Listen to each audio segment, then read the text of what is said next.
1월 17일 오늘 맥주인 성경 읽기 창세기 18장, 느헤미야 7장, 마태복음 17장, 사도행전 17장입니다. 오늘 새벽에는 사도행전 17장 말씀 우리 함께 보고 기도하겠습니다. 이 내용은 사도 바울이 이제 2차 전도 여행 중에 앞에 16장에서 빌립보를 거쳐서 여기 이제 17장에서는 데살로니가로 가요.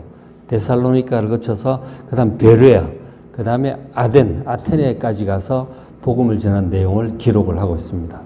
앞에 지도를 한번 잠깐 보시면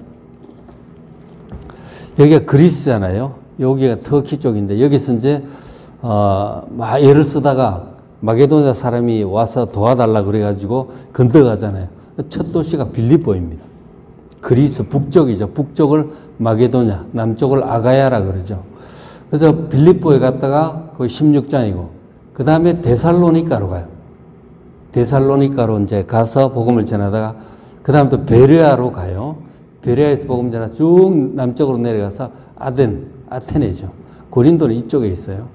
어쨌든 여기까지 가는 거 데살로니가, 베레아, 아테네 요 세 군데에 관한 전도 기록이 사도행전 17장 내용입니다. 보시면 17장 1절에 그들이 이 바울 일행이 데살로니가에 도착을 했어요. 가보니까 거기 유대인의 회당이 있어요.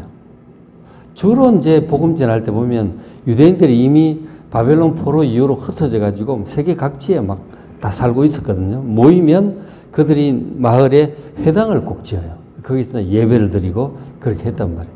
사도 바울도 어떤 낯선 도시에 가면 유대인의 회당부터 찾아요.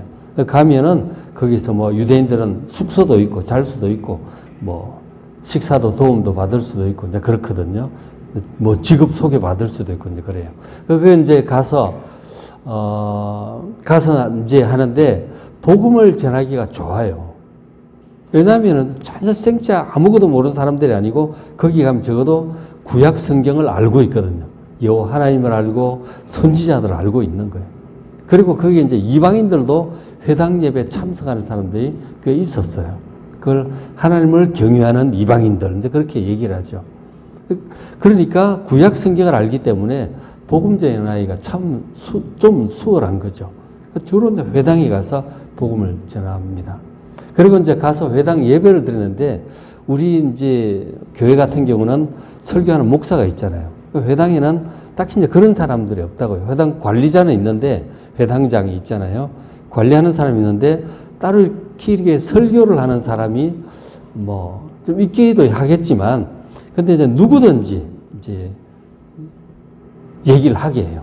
그러니까 성경을 읽고 누가 이 성경 가지고 혹시 좀 은혜롭게 얘기하실 분 있으면 나와서 좀 말씀을 하시라고 누구든지 얘기를 할 수 있는 거예요. 기회를 줍니다.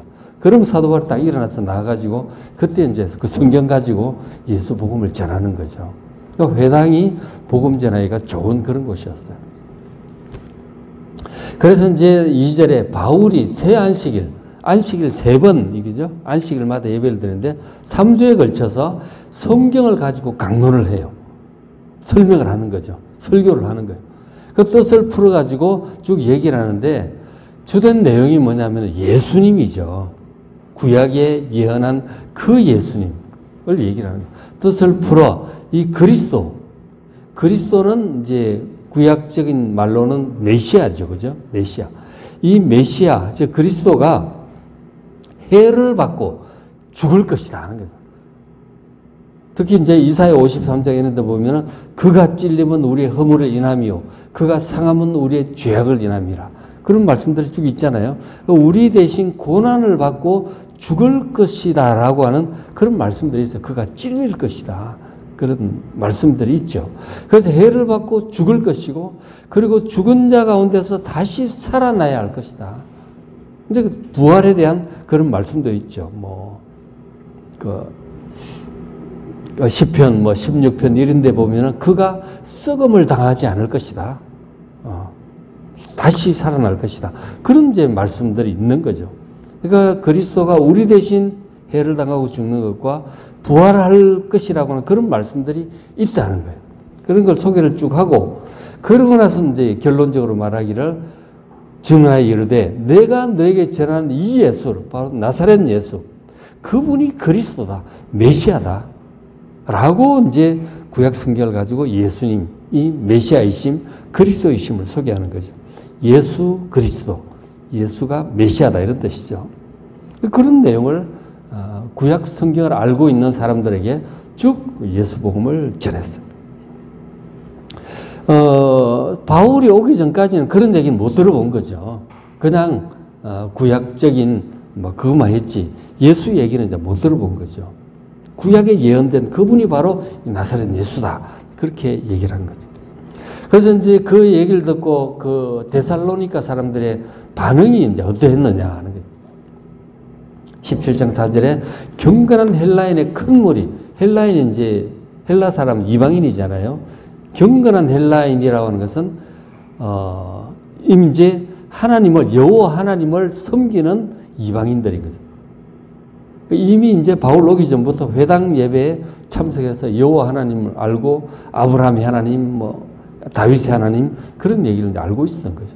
경건한 헬라인의 큰 무리, 많은 사람들과 또 적지 않은 귀부인들도 이제 지위가 있는 그 귀족 집안들이잖아요. 그 귀부인들도 권함을 받고 바울과 실라를 따랐어요. 예수님을 믿었다는 얘기죠. 유력한 사람들이 예수를 믿었어요. 근데 이제 다 믿은 건 아니고 5절에 그러나 유대인들은 시기했어요. 예수 믿지 않은 사도 바울 얘기를 듣고 아 그렇구나 하고 믿는 사람도 있고 무슨 소리야 하고 안 믿는 사람도 있는 거죠. 지금도 그렇잖아요. 해도 믿는 사람이 있고 안 믿는 사람이 있는 거죠. 똑같은 얘기를 해도. 그런데 자기들이 전통적으로 얘기하던 그것과 다른 얘기를 하는 거죠. 메시아가 왔다는 거죠. 그분이 나사렛 예수다.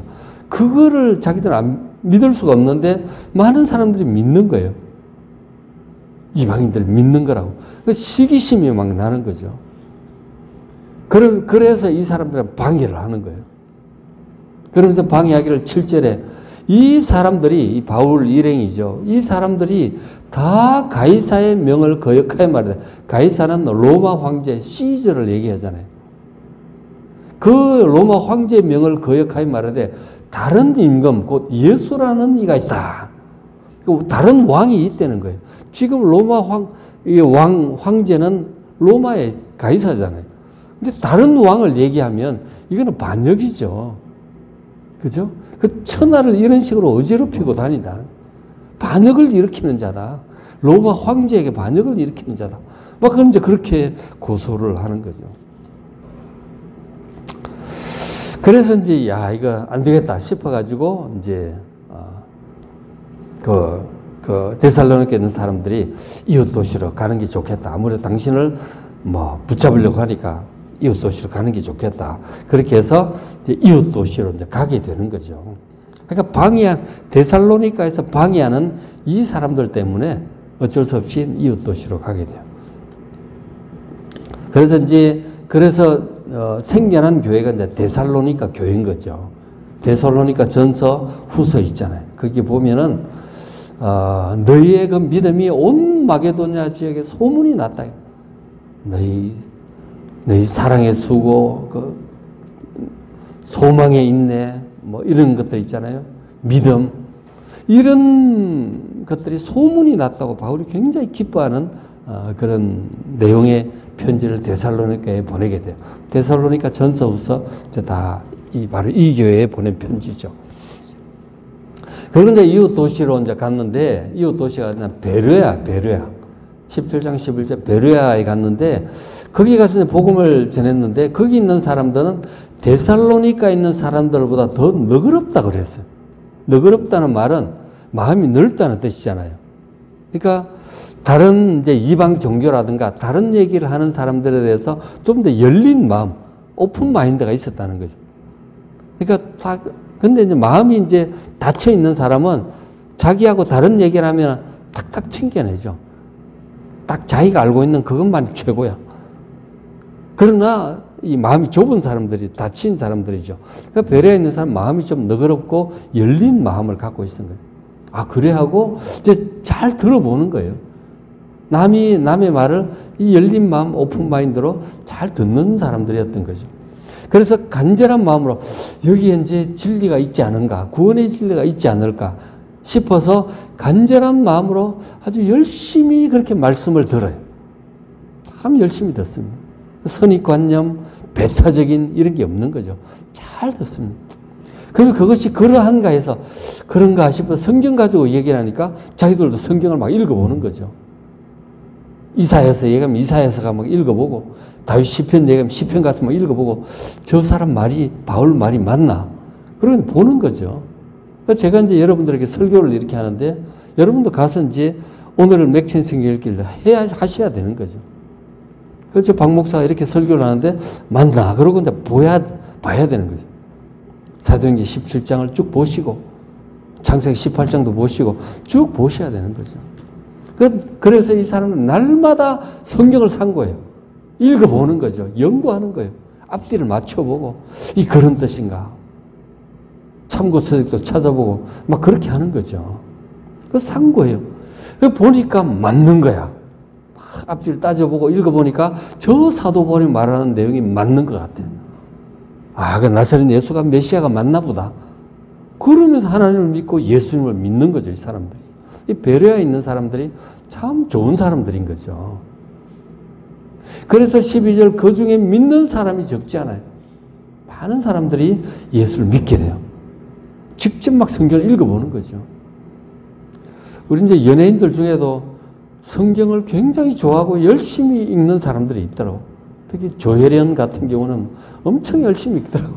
성경을 엄청 좋아해. 푹 빠져서 읽고 막 그렇게 하더라고. 여러분도 그렇게 성경에 푹 빠져 살아야 돼요. 막 읽어보셔야 돼요. 그래서 상고하는 거죠. 그래서 믿는데, 근데 그렇게 해서 예수를 믿고 있는데 13절에 이 데살로니가에 있는 유대인들, 그 앞에 방해했던 유대인들 있잖아요. 그들이 이 소문을 들은 거죠. 이 바울이 베레아 가서 복음을 전하는데 그 사람들이 예수를 믿는다는 소문을 들은 거예요. 그 데살로니가 유대인들이 쫓아왔어. 또 방해를 놓는 거죠. 참 이 사람들을 쫓아다니면서 이렇게 하는 거예요. 악한 마음을 품기 시작하면 참 끝까지 이제 하나님을 대적하고 복음을 대적해요. 또 막 소동하게 하니까 또 그것을 계속 할 수가 없어, 사도 바울이. 그래가지고 결국 이번에는 난 멀리 가요. 자, 남쪽 멀리 아테네까지 이제 내려가게 된 거죠. 17장 16절 바울이 아테네죠. 아덴. 자, 그리스 남쪽에 아테네 잘 아시잖아요. 그곳은 이제 상당히 이제 그리스에서 중요한 도시죠. 옛날에 막 그 아테네 그 그리스 동맹들의 아주 수도 도시가 이제 맹주가 아테네였잖아요. 그리고 이제 철학자들이 많았단 말이에요. 소크라테스니 뭐 플라톤, 아리스토텔레스 이런 철학자들이 많았거든요. 소피스트니 뭐 히포크라테스니 막 많은 철학들이 발달한 그런 곳이었어요. 그래서 아테네 사람들은 아주 자부심이 있죠. 근데 거기 가서 이제 보면은 밑에 그쭉 사람들과 이제 복음을 전하는데 18절에 어떤 에피쿠로스와 스토아 철학자들도 바울과 쟁론합니다. 에피쿠로스 철학자들이 있었다. 그리고 스토아 철학자들이 있었다고 하는데, 저거는 이제 헬라 시대 지나고 로마 시대로 내려오면서 이제 저런 철학이 많이 퍼졌는데 굉장히 유명하죠. 철학사에서 유명한. 에피쿠로스 철학이 이제 뭐냐면 조금만 말씀을 드리면 인생의 목적은 쾌락이다. 아트락시아다. 이제 그렇게 얘기를 하는데 이게 육체적인 단순한 그런 쾌락이 아니에요. 그러니까 지금 우리 용어로 진짜 행복을 얘기하는 거죠. 마음의 평안과 행복을 추구하는 사람. 그게 인생의 목표다. 사실 지금 시대도 그렇잖아요. 사람들이 행복을 추구해요. 행복해야 된다는 거죠. 그래, 한 번 사는 인생 행복하게 살자는 마음도 좀 근심 걱정도 다 떨쳐버리고 마음의 평안과 행복하게 좀 사는 가정의 행복 그리고 즐거움 작은 행복 소확행 그런 거 있잖아. 작지만 확실한 행복을 누리자. 여행 다니고 즐겁게 살자 하는 거죠. 그게 에피쿠로스 철학입니다. 지금 시대가 참 에피쿠로스 시대인 것 같아요. 그죠? 그런가 하면 이제 스토아 철학자 같은 경우, 스토아 철학 같은 경우는 인간의 어떤 이성을 중시합니다. 즐거움, 행복, 이거보다도 인간의 어떤 그 사고, 이성, 세상의 이치, 진리, 이런 것들을 중요하게 여기면서, 그러니까 육신적인 어떤 즐거움보다는 좀 금욕적이었어요. 인간의 어떤 정신적인 사고, 사변, 이런 것을 중시하다 보니까, 육신에 있던 이런 것들을 좀 금욕적인 거죠. 딱 정신 집중하고, 딱 뭔가 이제 좀 그런 사람들이었던 거죠. 좀 다르죠. 에피쿠로스와 스토아가 양대 이제 철학이었는데 좀 다르죠. 마르쿠스 아우렐리우스 유명한 그 로마 오연제 중에 황제도 스토아 철학자, 유명한 스토아 철학자였어요. 그 책도 쓰고 이제 막 그렇게 했죠. 상당히 좀 철학적인 깊이가 있는 뭔가 초연한 이제 그런 사람들이었던 것이죠. 어쨌든 이제 그런 사람들과도 만나서 사도 바울이 논쟁을 하고 복음을 전하고 이제 그렇게 한 거죠. 철학이 그래 참 발달되어 있는데 철학만 발달된 게 아니에요. 거기 보면 16절에 바울이 아덴에서 그 성에 우상이 가득한 것을 보고 마음이 격분이 됐다고 그랬어요. 우상도 굉장히 많았어요. 철학만 발달한 게 아니고 우상이 굉장히 많았다는 거 참 아이러니하죠. 철학이 발달했으면, 사고가 발달했으면 우상 같은 건 안 믿을 것 같은데 우상이 엄청 많았어요. 바로 여러분들 잘 알고 그리스 신화, 로마 신화에 나오는 그 신들이 전부 우상들 이름이에요. 뭐 옛날 고상한 얘기 같지만 전부 우상들을 얘기하는 거예요. 그 주신 제우스를 믿는 사람도 많았고, 제우스 그 신상에 가서 제물을 드리고 기도하고 예배하고 그렇게 많이 했어요. 애들 잘 되게 해달라고 그러고 그렇게 전쟁에 그런지 기도를 했죠. 그 다음에 제우스의 안에 있는 여신 헤라 여신을 또 믿는 사람도 많았죠. 그러니까 그 옛날 그리스 로마 시대 이제 드라마나 영화들에 보면은 그 대화하는 장면들이 그런 장면들이 나오더라고. 당신은 어느 신에게 가서 기도하느냐? 아, 나는 이 신, 나는 헤라클레스에게 가서 기도한다. 나는 뭐 제우스에게 가서 기도한다. 전부 믿는 신이 다 다른 거죠. 거기 가서 이제 제물 들고 기도하는 거예요. 소원을 이루어달라고 기도하는 거죠. 그러니까 바다의 신 포세이돈도 있습니다. 그러니까 항해하는 사람들은 포세이돈 신에게 제사하죠. 그리고 전쟁을 이기게 해달라고 하는 전쟁의 신은 아레스, 마르스라고 하는 신이 있어요. 그 다음에 사랑의 신, 큐피트도 있고 비너스도 있고 그렇잖아요. 이 다 우상들이에요. 거기 가서 기도하는 거예요. 제물 바치고 막 기도하고 그렇게 하는 거죠. 우리나라에도 뭐 온갖 신들이 많잖아요. 그것도 온갖 신들이 이렇게 많은 거예요.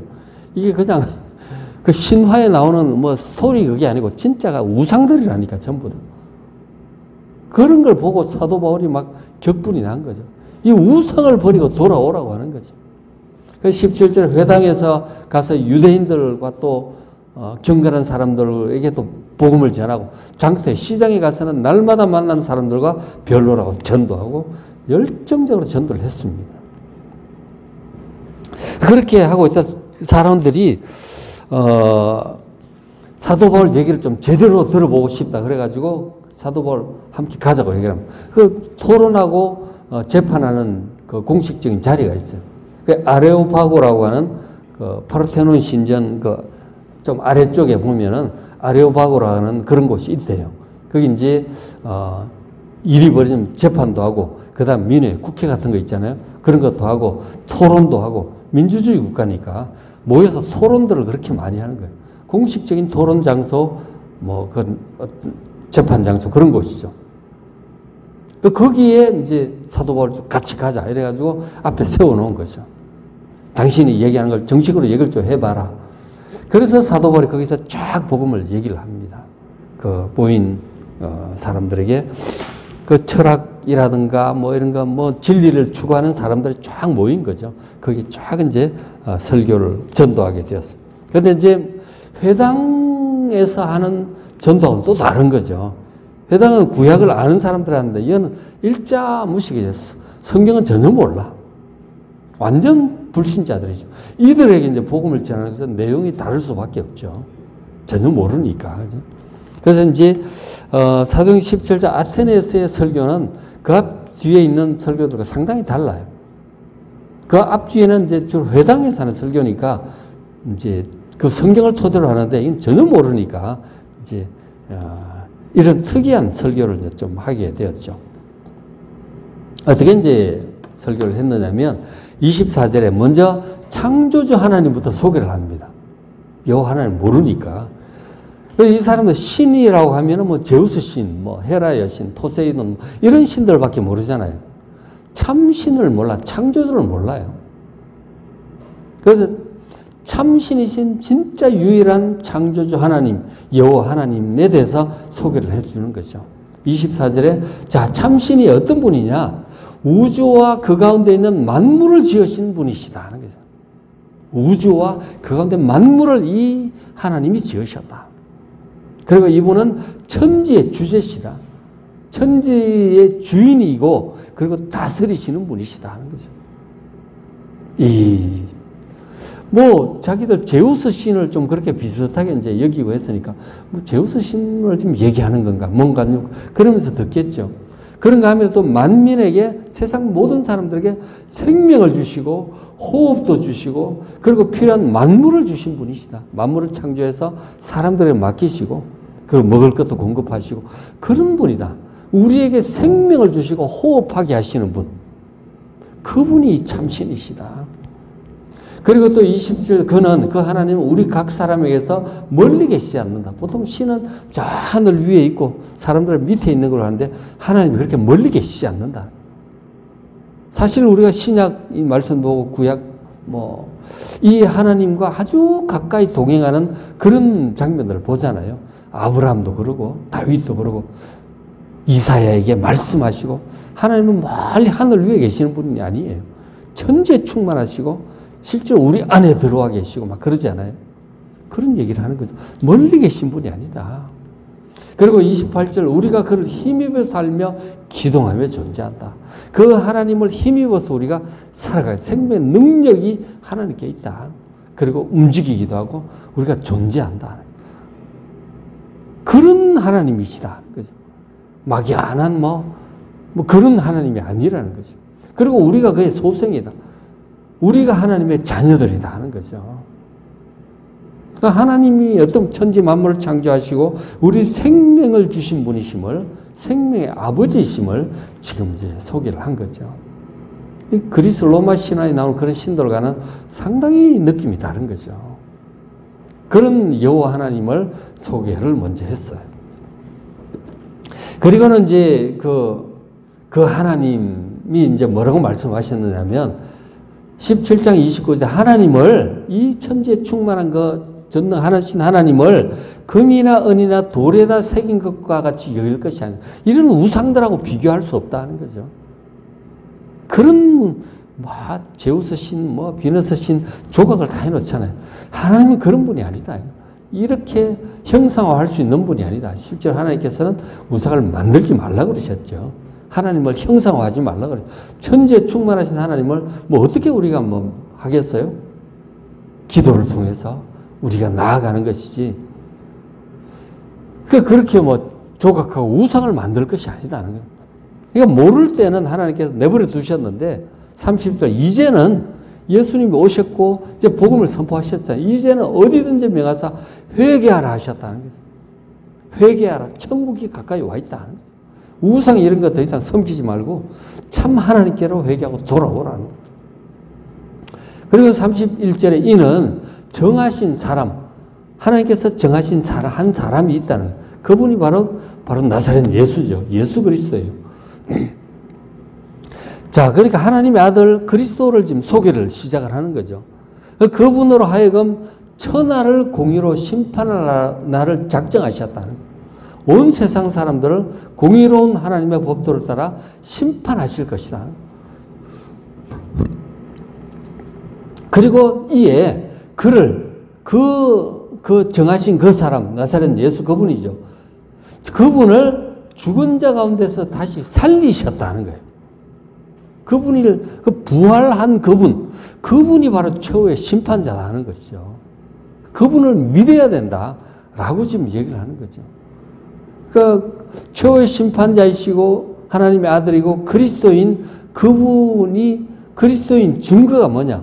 죽었다가 살아난 그분 부활하셔서 지금 승천의 하나님 우편에 계시죠. 그것이 모든 사람들이 믿을 만한 증거다 하는 거죠. 천지의 주인이시고 모든 사람들의 생명의 아버지께서 온 세상 사람들을 심판할 날을 작정하셨고 그리고 심판자로 세우신 분이 바로 예수 그리스도이시다 하는 거예요. 그분이 하나님의 아들이고 그리스도다 하는 거죠. 그분은 우리 죄를 위해서 죽으시고 그리고 부활하셨다는 거예요. 부활하신 그것이 그분이 하나님의 아들이고 심판자임을 증언하는 증거다 하는 거예요. 그분을 믿어야 된다. 창조주 하나님을 믿고 그리고 그분이 보내신 그 아들 예수 그리스도를 믿어야 한다고 이제 전도를 한 거죠. 이 하나님과 예수 그리스도를 이렇게 회개하고 믿어야 된다 말씀을 한 거죠. 그러니까 구약 성경을 전혀 모르니까 하나님 얘기도 하고 이제 그 아들 예수님 얘기도 한 거죠. 그래서 이제 이 설교에 대해서 사람들 반응이 어땠느냐? 32절 그들이 죽은 자의 부활을 듣고 어떤 사람은 조롱해요. 사람이 죽으면 끝나지 무슨 소리야? 묻으면 다 썩어지고 없어지는데 어떻게 다시 살아나? 말도 안 된다 그러고 조롱합니다. 뭐 부활 얘기는 안 하니까 그리스도 로마 신화에 그런 얘기는 없으니까 사람이 부활한다 그런 얘기가 없는 거죠. 그러니까 말도 안 되는 얘기를 한다고 조롱하기도 하고 뭐 희한한 얘기를 하니까 그런가 하면 또 어떤 사람은 이 일에 대해 네 말을 다시 듣겠다. 흥미가 있는 거죠. 들어도 보지 못한 얘기인데.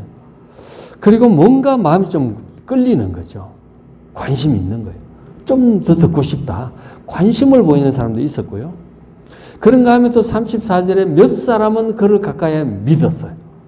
사도가 맞다.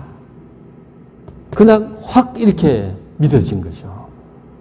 그럼 똑같은 설교를 해도 거절하는 사람, 관심을 갖는 사람, 무관심한 사람, 그리고 확 믿는 사람들이 있는 거예요. 그래서 믿은 사람 중에 아레오파고 관리, 그 토론 장소잖아요. 그 관리 디오누시오라고 하는 사람이 좀 믿고, 또 다마리라고 하는 여자, 그것도 다른 사람들이 바로 그날 믿은 거죠. 믿고 세례를 받았겠죠.